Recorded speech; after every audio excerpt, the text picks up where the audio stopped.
আসসালামু আলাইকুম। আমি প্রতিদিন আমার মুরগিগুলাকে স্পেশাল কিছু খাবার দেই। পেঁপের পাতা, কলমি শাক, ভুট্টা, কিছু পরিমাণ ময়দার ভুসি, ফিট এবং গম। সাথে থাকে শেফা অন যেটা এবং জিঙ্ক।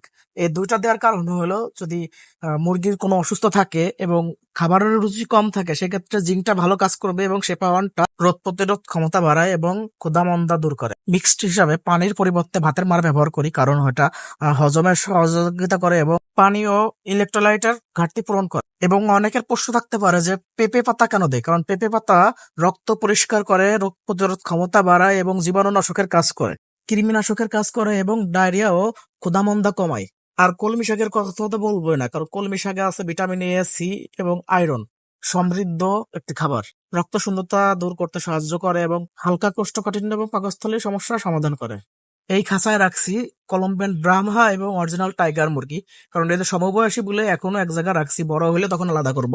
এখানে আছে টার্কি মুরগির বাচ্চা, এইখানে 7 পিস টার্কি মুরগির বাচ্চা আছে, এখানে দেশি মুরগি কিছু বাচ্চা।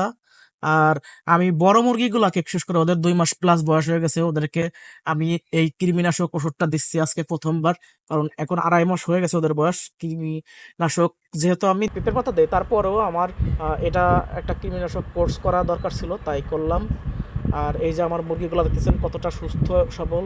আমি এগুলাকে প্যারেন্টস হিসেবে রাখতেছি, ভবিষ্যতে এইগুলার ডিম দিয়ে আমি ইনকিউবেটরে বাচ্চা ফোটাবো ইনশাল্লাহ। তো সবাই ভালো থাকবেন, আল্লাহ হাফেজ।